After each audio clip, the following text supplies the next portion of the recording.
What's up, everybody? We're back. Yeah. Hey, welcome back to the Metalhead's Journey. Hey, hope you've been following along with us here. We've been kind of alternating lists as we go week to week. We're working on 4 different lists right now. We are back to the big four of progressive metal. We are doing Dream Theater this week, and the album is Train of Thought. Um, this album holds a special, it's a little bit special for Dave. This was the first Dream Theater album that came out brand new when you were a fan, right, Dave? Yeah, so I started into Dream Theater after they had already released the previous record, 6 Degrees of Inner Turbulence, and so like that's kind of when I found out about Dream Theater, and then so when I started to really deep dive into them, that's when I found out they were working on this record. So I anticipated this release. This was kind of the start, the real start of my fandom, like following the band. And I went all in on the band pretty much after this release, and I may wait to bring that up here at different parts. But I bought this record. There was a live DVD that came out pretty much like as like very soon after this album came out. Live at the Budokan? Yes, and I bought that on DVD. I was, like I said, I was all in on this band at that time. And yeah, it's so yeah. I mean, I'm sure without jumping ahead to the very end, I'm sure my score will probably reflect a little bit of that for sure. But look, I mean, when I saw this record come up on our review list for the week, I couldn't be more excited. So we'll see. All right. We'll see if I can maintain that excitement. I'm sure it'll die a sad death here pretty soon. Probably Death by so. Death. Um, do you sell albums or records at the Leftorium? Is that a thing? Yeah, we diddly do. Oh, okay, good. Hey, so as usual here, we'll start with history, a little bit of the history of the band. We'll talk about the album, then we'll get right into it. So Dream Theater formed in 1985 as an American prog metal band from Boston, Mass. The band was originally formed under the name Majesty by guitarist John Petrucci, bassist John Myung, and drummer Mike Portnoy while attending Berklee College of Music.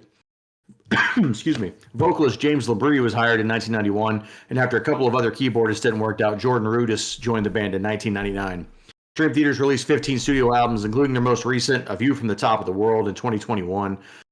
They've sold over 12 million records, just like Wasp.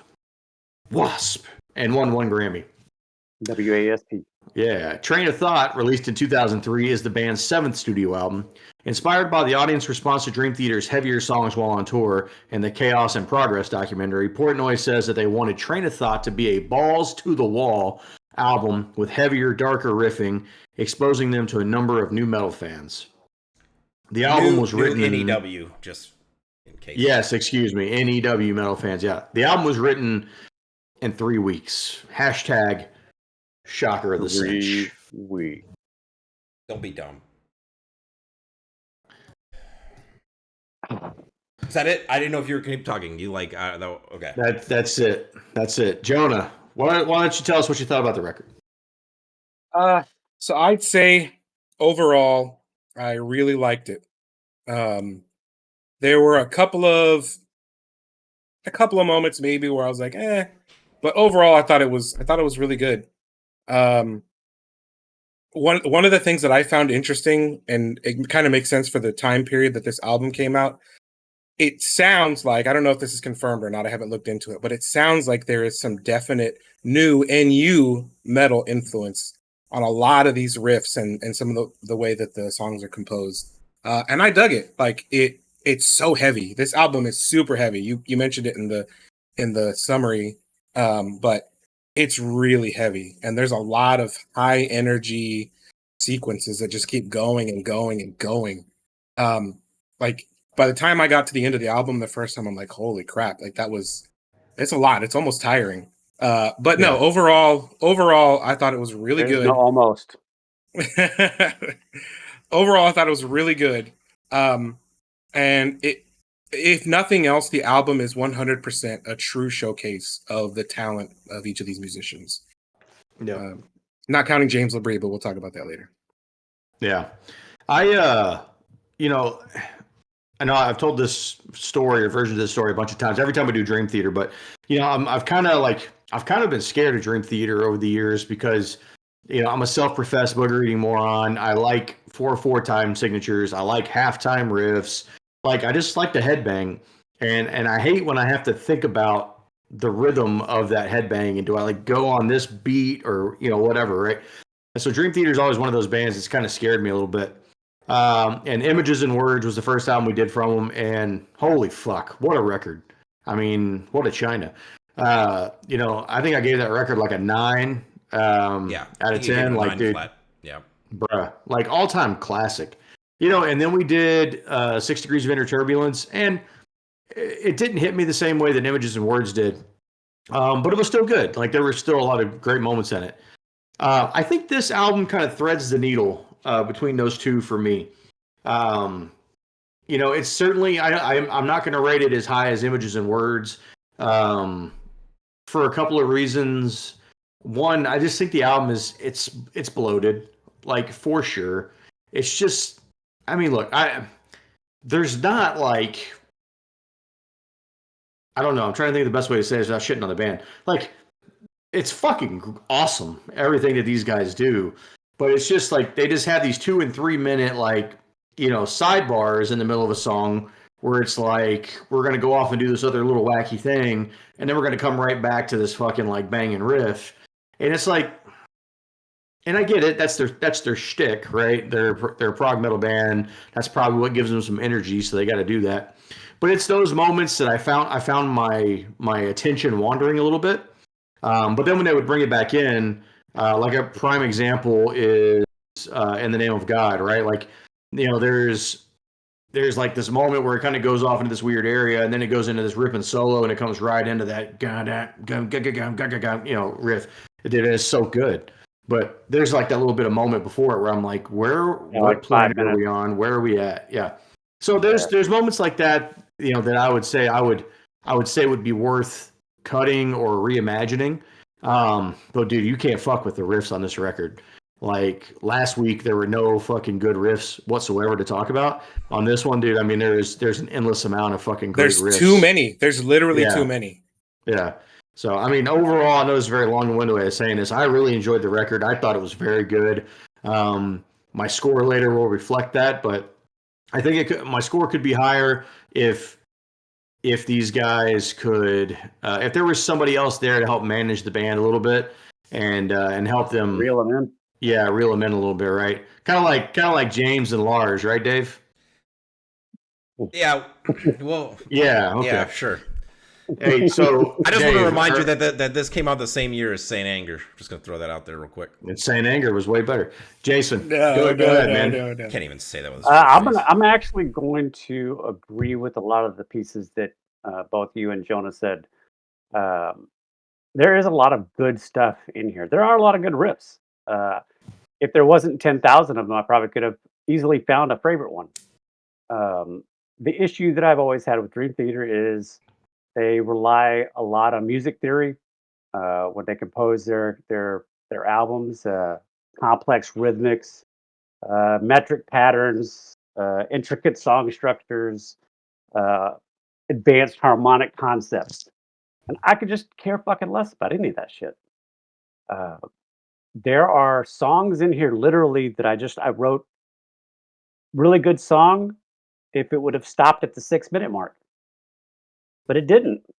To Josh's point, really great riffs, and then they have this 3, 4, 5-minute bridge.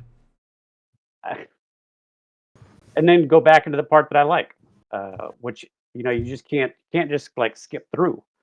So while I will say, I think this was the album that I liked the most from Dream Theater. I just wish that if you remove the shortest song in here, you're talking about an hour and 5 minutes and 6 songs, and that's just, it's not enjoyable for me to listen to. It's just not my thing. I wish it was, because like Jonah said, the talent on display is second to none. It's just not my cup of tea.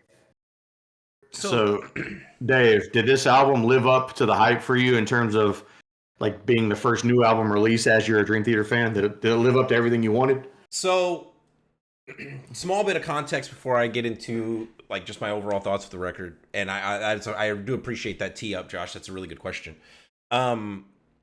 So, you know, I really did anticipate this record, and my favorite song for Dream Theater at the time, it's not anymore, but at the time was Glass Prison, which we did here in 6 Degrees of Inner Turbulence.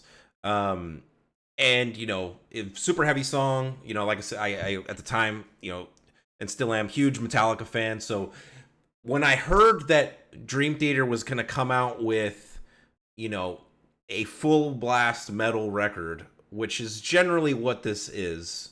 It is. I was so excited. Heavy. And the first single was As I Am. And I couldn't have been happier with that song. I was just like, oh my god. See, unlike Jason, and look, I'm gonna dig into him a little bit here. Like, I don't mind flavor, which is what Jason seems to be afraid of with his music. He likes bland, you know, salt, pepper. Yeah. That's about all he wants. I don't need 55 ingredients. I'm not scared of spice and flavor in my life and in my music. So yeah, but sometimes you don't need steak sauce, Dave. Sometimes you just need to enjoy the meat, the flavor of the meat. No. So we're not just talking about steaks. We're talking about, like, you know, you guys like salt and pepper steaks. I like fajita. You know what I mean? Like, I like some real fucking shit with some salsa, some queso fresco, like some limon, you know, real. Tell him, Dave. Tell him. Real stuff here, okay? And that's my bread and butter. All right. So Dream Theater is everything that I enjoy. You know, they're not just metal. They're metal with flavor. Everything else. They got everything else. And, you know, I couldn't have been more excited when this record came out. I was ecstatic. It was, you know, I don't mind 60 minutes. Okay. That just means it's more of the good that I already like. You know, so it doesn't bother me when it's long. I don't need to finish a record in one sitting. Okay, but is there no part of you, and I get it, like you don't need to finish a record in one sitting, but it's like, I don't know, I have a hard time turning off songs in the middle of them, right? Like for me, sometimes like I'm in the middle of a song, I want to finish it, but that never happens to me. Yeah, see, like a movie. Like I cannot watch a movie and then turn it off after 45 minutes or an hour and a half and just finish. I can definitely do that all day. Yeah. But like, is there no part of you that would just appreciate taking all of this good thing, right? Like, let's just say In the Name of God. Is there no part of you that would just love to take that 14 minutes in the name of God and turn that into 2 or even 3 songs? No. Or just one 7-minute song that are great riffs. Like, no, is that not the same as having more Dream Theater and it's more consumable? That doesn't factor in for me though, because I'm not looking at the clock when I'm listening to the song. So like, I'm just listening. Unfortunately, I find myself looking at the clock when I'm 7 minutes in. Yeah. Well, I mean, like, how much longer is this? I can't look. We can get into the fact that you guys clearly have ADHD when it comes to music, but I don't know if that's really the road we want to go down. Like, look, like in all seriousness, when I play a song or play an album, because one, I don't listen to music like you guys. I don't just hit shuffle and go. So that is going to be a factor. But when I'm playing an album, I'm just playing an album. Like, I hit play and I do whatever I'm going to do, right?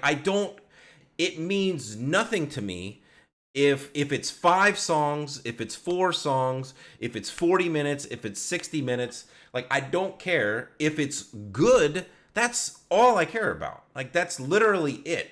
To me, if my ears are enjoying it, I don't care how it's divided up. I couldn't care less. So you don't think this album is better if you cut 19 minutes out of it? Not even a little bit. I don't even know where that's coming from. I'm just throwing a number out there. I'm just saying. I think you have 2 songs in mind that you want to cut, and that's the 19 minutes. Would be my guess. I didn't like. I just threw a number out there because it's a 69 minute record, and so I was just trying to say to cut it down to 50 minutes. I'm not picking out a certain song. Like, here's the But thing. I just know, like, so to my point against what Dave is saying, like during this album, I hear Rage Against the Machine, I hear Alice in Chains, I hear Stone Temple Pilots, I hear Metallica, I hear a lot of different sounds, I don't right? hear any of those in this album, but go ahead.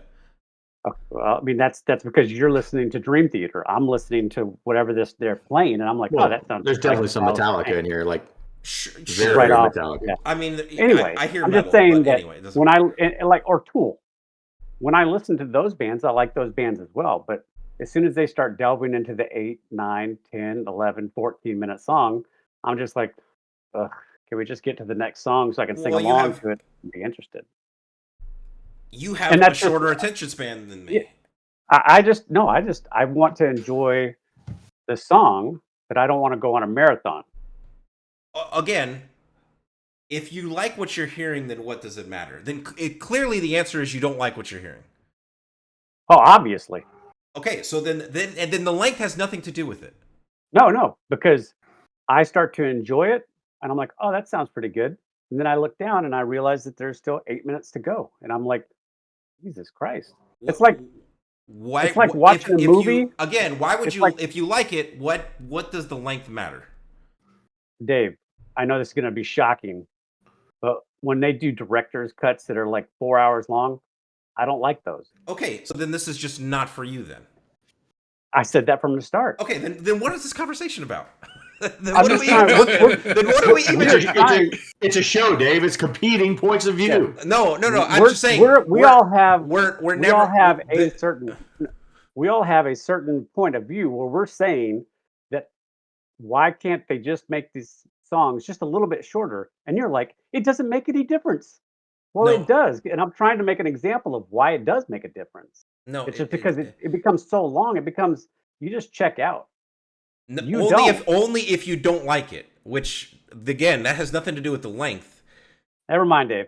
Never mind. You're not hearing anything I'm saying. I think It's I think fine. I fall somewhere in the middle of these two points Yeah. of view, I agree. because I definitely see where Dave's coming from. If I like what I'm hearing, then I have nothing to complain about. But at the same time, I could see a case to be made where if this was condensed down to like maybe 40 minutes or 45 minutes of like only like the most choice riffs and parts of all these songs, that, in my opinion, has the potential to be a better overall package for sure. But I'm not saying that what is here is bad or that I'm not enjoying it. I'm just saying when you take that and just condense it, that doesn't have to even be by much. It can be like Josh said, 19 minutes, make it 15 total or 50 total. Like if you were just to condense it a little bit, it makes it easier to listen to overall and an overall more enjoyable experience. That's the mindset. I'm not saying that's my mindset, Oh. but I see both points of view.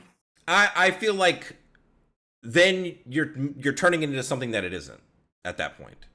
I think Sure. I think you're if that is your goal, then sure, that's fine. But at that point you're like, man, I went to this I'm just giving an example, it's whatever. It's like, man, I went to this 4-star restaurant and they served me all these courses. Man, I just wanted a burger. Okay, well then you went to the wrong restaurant. But I don't know whoever to did that before. counterpoint that specifically, I think the movie analogy is more appropriate because this is media we're consuming, not food. You're literally eating. So like you have to edit a film down to a good length, otherwise it doesn't work because it's too long, or the audience will lose interest. It has to flow. There has to be Jesus, a flow dude. to the story. Jonah, you just said that, and I immediately thought, imagine what is on the cutting room floor from this album. That's something to think about. Scary. If this is the 69 minutes that made it, there's got to be Josh. like 169 more minutes there. Josh, which version of Lord of the Rings do you watch? Theatrical. Do you actually? Yeah. I don't. You only watch the extended. The theatrical doesn't No. exist to me. There's the extended has some scenes in it that just Okay, there's a reason why they cut. for those in the I'm- know, I'm glad- that pretty much is the answer here. If you're watching the standard version of Lord of the Rings, then this album isn't for you. Look, I've seen both. But when I sit down and rewatch it now, I don't want to sit there for the extra fucking 4 hours. Okay, I so do, so 100%. that's if you wanted a quick review, if you like the extended version of the Lord of the Rings movies, check this album out probably, because you're the All type right, of Dave. person that would enjoy this. Short answer: did this album live up to the hype for you while you were waiting for it to come out? Yes, more, yeah, even more so. Like it exceeded expectations. All Yes. right. Who's Dave? Who's your MVP for the record? It's Mike Portnoy for me. I think he is, for me, has always been the heart and soul of this band. One of the principal songwriters along with Petrucci. And I really enjoyed his 12-step suite, which is his battle with alcoholism, and it continues with this album here with this Dying Soul. The first part of that was the Glass Prison, and I enjoy his work on this album. Like his drumming is unparalleled to me. I mean, you could literally just pick any of the guys, playing, and they're excellent. But for me, it's got to be Portnoy. I'll go next, and I'm going to steal exactly what Dave just said. This whole band is the MVP because nobody, in my opinion, stands out so far above the rest. They're all masters at their craft.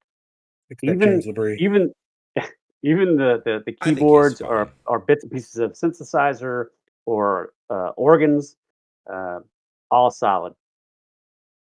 Yeah. I'm going to go with Petrucci. Dude, I mean, just unbelievable riffs on this record. I think of the 3 albums that I've really heard from them, I think this is the best Petrucci record from a riff standpoint and from a solo standpoint. Not from a total songwriting standpoint, but just riffs and like just his solos are pretty unstoppable on this. Jonah, you sound like you had something negative to say about Labrie. I've had Labrie listed twice, I believe, as MVP for me on these records. I like James Labrie. I think he's fine. I think he's fine. I don't want to dog on him too bad, but this album in particular, for me, really highlighted just how not as good he is as everyone else in the band. Like every single other member is a world-class musician, and James Labrie is fine. He's not bad by any means, but there were a couple of moments on the album where I'm hearing the guitars, I'm hearing the bass, I'm hearing the drums, the keyboards, and I'm like, man, this is so good. And then Labrie comes in with some, kind of whiny whatever, and I'm like, eh. It didn't ruin it for me. It didn't ruin it for me by any means. But when everyone else is up here and he's like here-ish, it makes it the contrast is very stark in my opinion. Is this album better with Jeff Tate? So I don't know. For some reason in my head I thought Miles Kennedy. So he wouldn't be nearly old enough to be on this record. I don't. Obviously, I'm just saying, like, if we're talking Today's like terms. dream team of all time, So vocalists. But I mean, again, I don't want to harp on it too much. But I'm gonna at least mention my MVP now, and it's got to be Eugene Friesen, who played the cello on Vacant. No, I'm just kidding. It's Portnoy. It's Portnoy. It's 100% Portnoy. His drumming is legendary, and it's on full show here. It's on full showcase here. Yeah, I do want to say in Labrie's defense, he did like blow out his vocal cords. He got sick. I forget the specific illness, but he ended up getting sick, and he had like really bad throat problems. But he didn't stop touring on it. He sang while he was still sick and really damaged his vocal cords. This was early on in his career. This was after the release of Images and Words. It has affected his vocal performances, specifically live, especially like later on in his career. But I don't know. I think Labrie is the voice of Dream Theater when the vocals of Dream Theater. Like I could never imagine someone else singing these songs. So, and that's why I have to specify. I don't think he's a bad singer at all. It's just everyone else is so damn good. It doesn't, I mean, like I said, he is a very talented vocalist, in my opinion. It is also, but because of how long the instrumentation, the instrumental sections are, it is hard to not fall in love with the other guys more so than him, right? Because he does, sure. he's not playing an instrument, so outside of his voice. Jonah, what do you got for best riff? So this was hard. There are a lot of really killer riffs on this album. So I'll just mention a few runner-ups or runners-up. The intro riff for this Dying Soul, combined with like the drums and the bass and everything, it's so good. The As I Am main riff, especially I think it's during the verse or the bridge, I forget, where it's super bass heavy. It's so good. The verse riff in Honor Thy Father is super good. That was probably a close second, maybe third for me. But my best riff on the album has to go to the main riff of In the Name of God. Dude, you stole mine. You stole mine. God dang it. That's a good one. It's so good. And then in like somewhere in the middle of that 14 minutes, I think it's just the bass by itself playing that main riff with the solo over it. So good. Oh, dude, that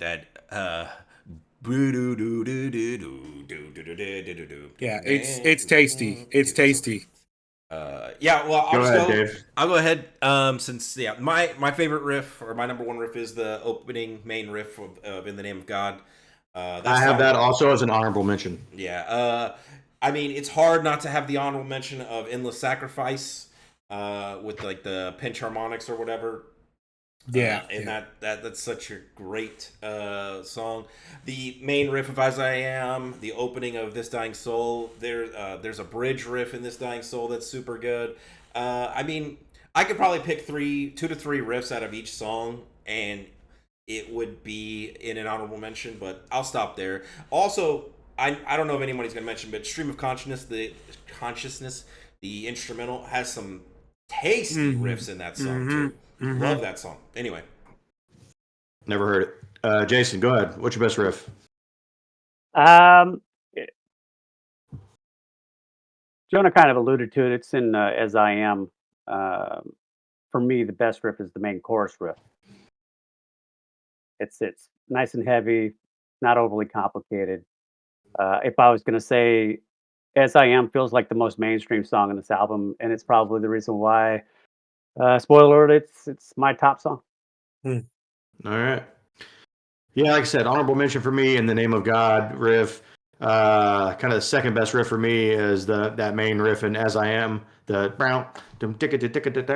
that one, like super good. But man, I mean, this riff, like Dave showed me this song way back in the old fucking Geek Squad days, just purely for the riff in it. And look, I really wanted some other riff or something to really dethrone this riff, but I can't, man. Endless Sacrifice. The bow way down. I mean, dude, fucking so good, bro. Yeah. Like, I'm a sucker for that shit every time it happens. So, all right, let's get to the top tracks here. I'll go first. I don't have an honorable mention this week because there is only 7 songs. I mean, come on, what are you gonna do? Number 3 for me, As I Am. Great song, great riffs. I think it might be like the second shortest song on the record, maybe. So it should be here. Number 2 for me. Look, as much as I want to complain about long songs, I got In the Name of God. Dude, I mean, just it's heavy as fuck. Could you cut a couple minutes out of it? Yeah, you could, but is it so detrimental that it makes the song bad? No, it's not. And then number 1, I mean, dude, Endless Sacrifice. Besides just the riff. I mean, I think this is also just a big time James Labrie showcase as well. The chorus is in here, like all the vocal melodies in this. I mean, they're fucking great. Like this is a top 100 riff of all time, and this might be like a top 100 song of all time for me, just in my overall. Like, I don't know what that list looks like, but I feel like this would be a contender somewhere maybe in the 70s or 80s, something like that. Kind of like my mustache. Yeah. Right. Go ahead, Jonah. So I do have an honorable mention. It's In the Name of God. Despite me saying it has the best riff on the album, I do think it's only the 4th best song overall. My number 3 is going to be Endless Sacrifice for basically all the same reasons. One of the things I wanted to say about Endless Sacrifice in particular is it starts kind of slow, and it's got that really nice keyboard solo at the intro. It's almost ballady, and then the chorus kicks in, and that riff, it comes in so heavy, so good. My number 2 is going to be This Dying Soul. I mean, that song is near perfect in my opinion. It's almost the best riff. I think it might be one of the first songs I remember hearing from Dream Theater. In fact, I'm pretty sure, Dave, you showed me this song when we worked together at Geek Squad. So that's my number 2. And then number 1 for me has got to be Stream of Consciousness. I'm a sucker for instrumentals in general, but this one, just like every time they change to a new section, I'm just like, I'm there for it 100%. I think that's a fantastic song. I personally, I think it's a masterpiece. So that's my number 1. Wow. All right, go ahead, Jason. All right, so Jonah, you're not wrong exactly. My number 3 is Vacant because it's 2 minutes and 30 seconds long. It's fantastic. I love that song. Number 2. Listen, Stream of it Consciousness. is a good song, and I think it is. I really do like it as the intro into Stream of Consciousness. Yes. Number 2 is Stream of Consciousness. The organ section in the middle of the 18-minute long bridge, fantastic. I love that shit. And number 1, As I Am. It's the one song in this entire album that I can actually sing along to. And it didn't make my liked list, but it is the best song in this album.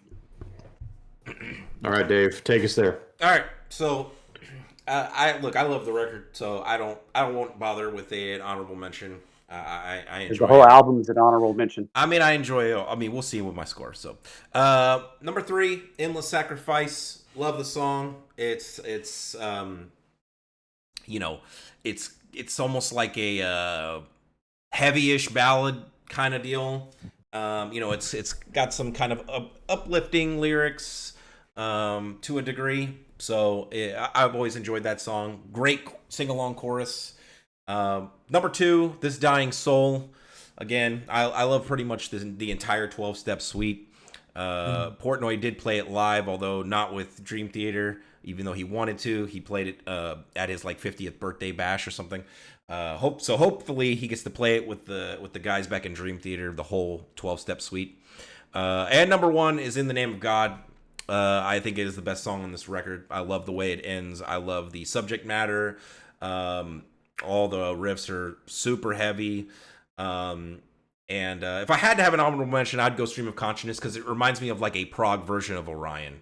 So Yes. In fact, it wouldn't even be surprising, given the fact that they're Metallica fans, if they took inspiration from that song when they wrote it. I think they probably did. Dude, how do you make Orion worse? Put prog in front of it. Yikes! It's a great song. Dave, did you say Endless Sacrifice was your 3 song? Number 3, yeah. Okay, it would have made my top 3 if it was shorter. Like, I really like the front half of that song, and I just lose interest in the second half of that song. Look, And again, we've already this been is down that look, road, okay? No. But this is my issue with Dream Theater. Period. Like that song specifically, it would make my top 3 if it was 5 minutes shorter. All right, Jason, save that for 1 second. So, hey, as we all know, metal records would be better if they are all 8 songs. This one happens to be 7 minutes, although it is the length of like a 14-minute. Not 7. Or 7 songs, excuse me, 7 songs. But it would be better if it was like, or it's as if it's the length of like 14 songs with the time. So, hey, is there any little sections that you would just want to cut out? Jason, go. Yeah, about half of every song on here. There you go. That's just unintelligent. I got 2 in particular I would cut. I would cut half of This Dying Soul, man.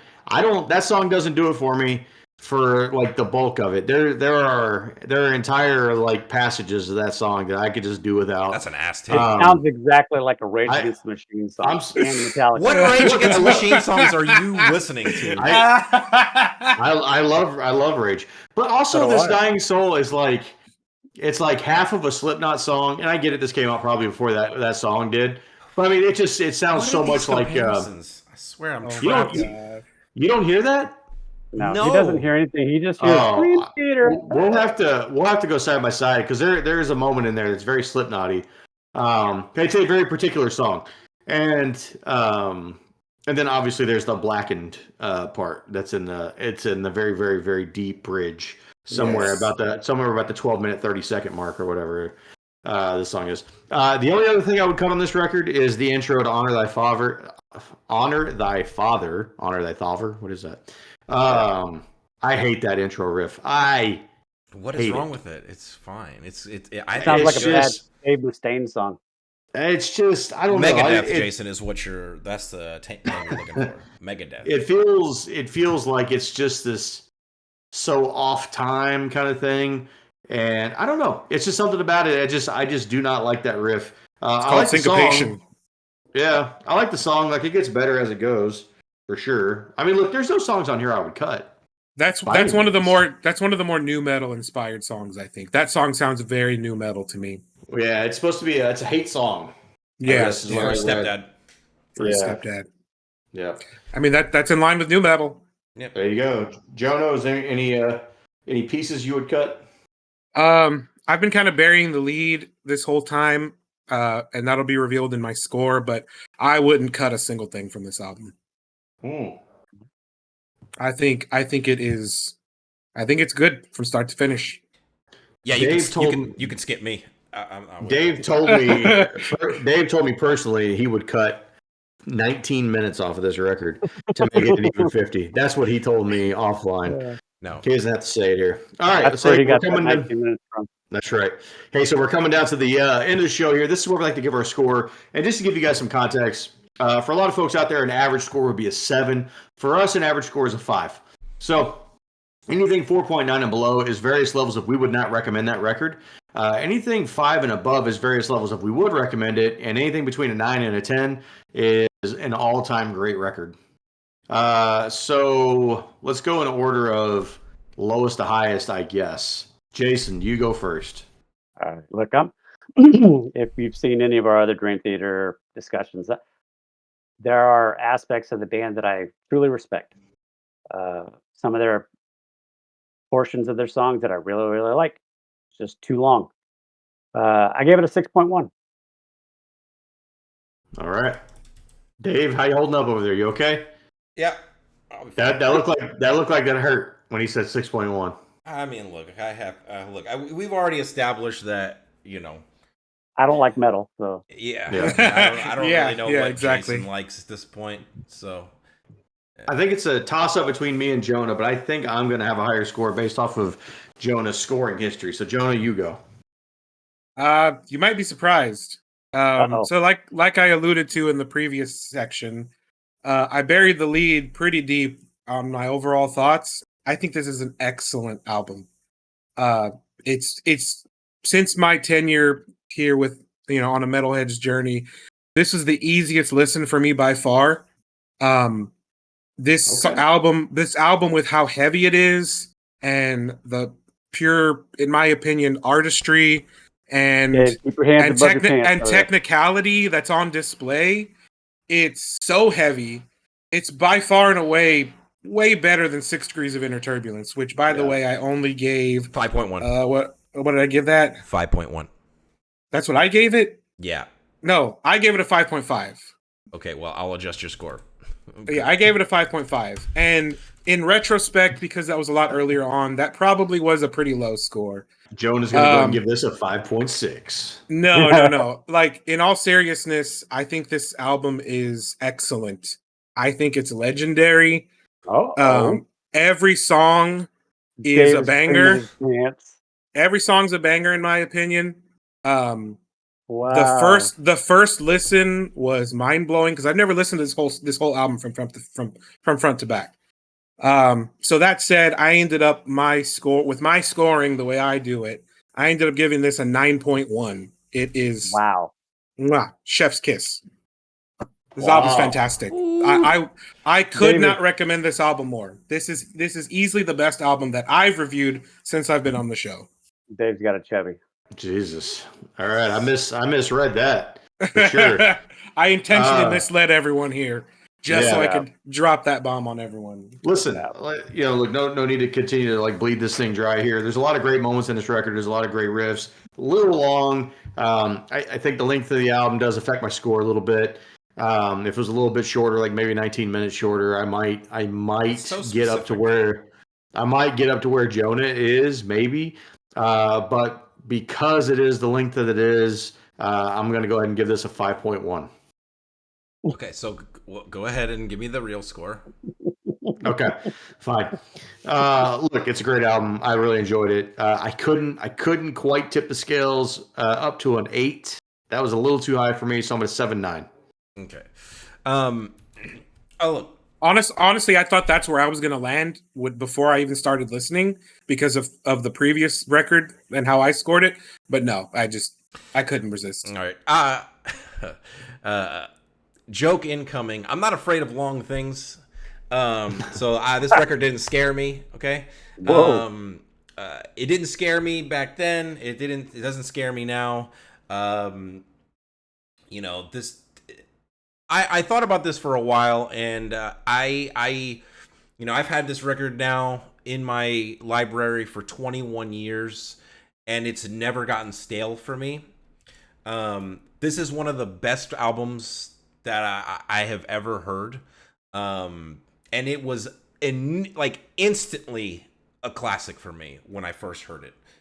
It solidified my fandom as a Dream Theater fan and really opened up my eyes to other types of metal that, again, in high school when I found out about Dream Theater, I just didn't really know this stuff existed. And I'll forever be grateful for that. Again, I think this is an absolute legendary record, one of the best albums I've ever heard. No surprise here, it's a 9.5.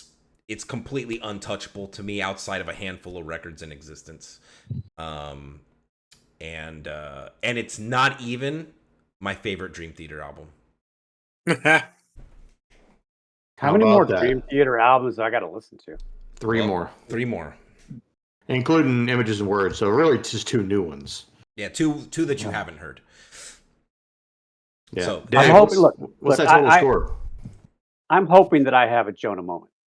I don't think you will, but because, and I say that jokingly and also seriously because this album is like the middle ground for very heavy metal and prog. So if you were going to like a Dream Theater record, this was the one. This would have been it. Yeah, I feel like that's accurate.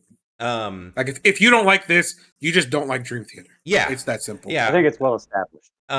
Because there are other records on the.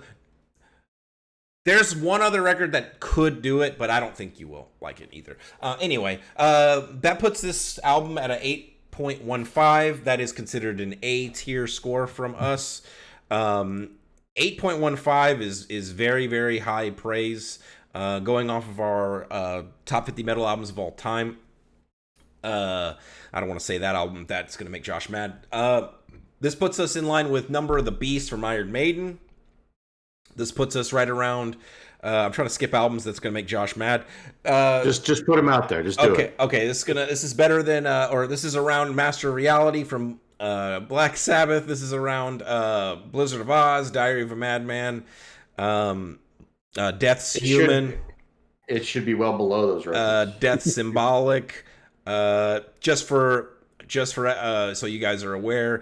And Justice for All got an 8.98. So, again, when you see our scores at like an 8.15, just know it's really hard to get high scores because there's always at least one person that doesn't like some album for some reason or another. It's usually Jason. Like Dave on every Ozzy and Black Sabbath record, you fucking idiot. Okay, well, hey, if you guys thought this show was a little bit bloated and you want to cut some time off, then go ahead and hit the like, hit the subscribe. We're putting out weekly metal content right now. We got metal reactions, metal reviews, metal time machines, metal brackets, and all kinds of other cool shit. And in the meantime, live long and prosper. Take it easy, everybody. Later. Peace.